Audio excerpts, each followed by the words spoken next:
Hey podcaster, I'm Tim Wahlberg, your podcast performance coach, with another actionable tip so you can grow your authority and convert with ease. Today's tip is put your stories to work. In my last episode, I told you why you needed to embrace storytelling and how impactful it can be on your listener, even a little bit of science around it.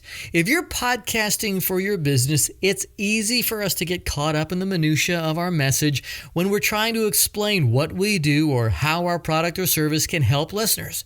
Storytelling is the portal to your amygdala, the part of your brain that handles emotions.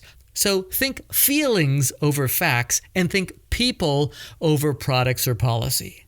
Here are 4 easy ways to incorporate stories in your podcast.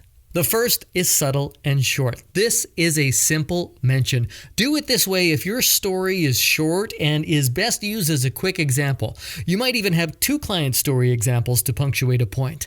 The great thing about examples is that they can be turned into stories just by using names. You might say, for example, my client Stan did this by taking X and replacing it with Y. Within 2 months, he had doubled his revenue and decreased his hours working by 10%.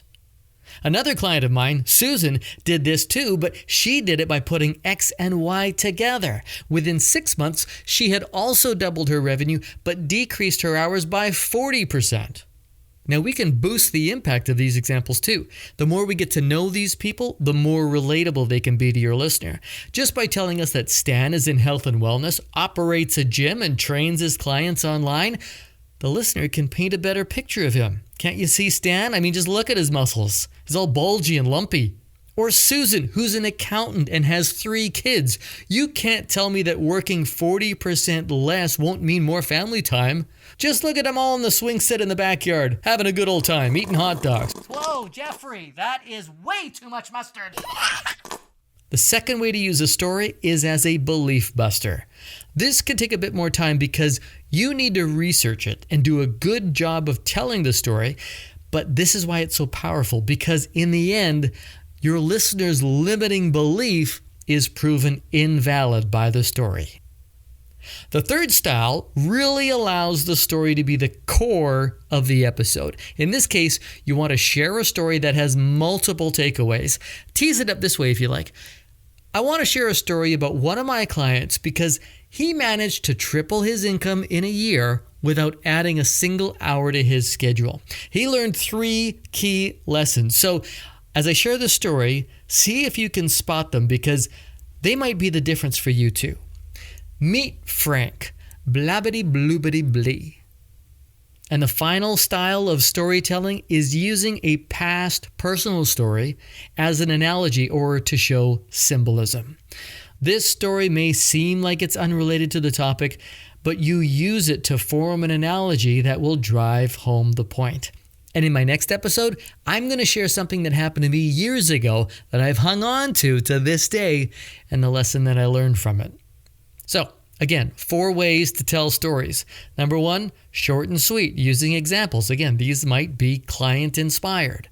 Number 2, the belief buster. Number 3, the core story. And number 4, the analogy or symbolic story.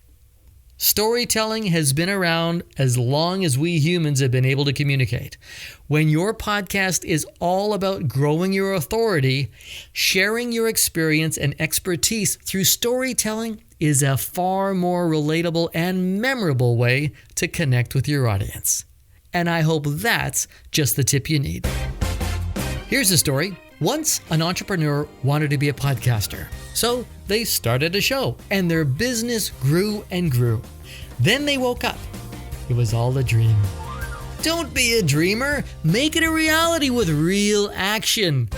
Book a free 15-minute coaching call with me right now, and I'll walk you through my 9-step concept to casting podcast launch program. The right way to start a podcast for your business. Book your free 15 right now. Just go to podcastperformancecoach.com. I'm Tim Wahlberg. See ya!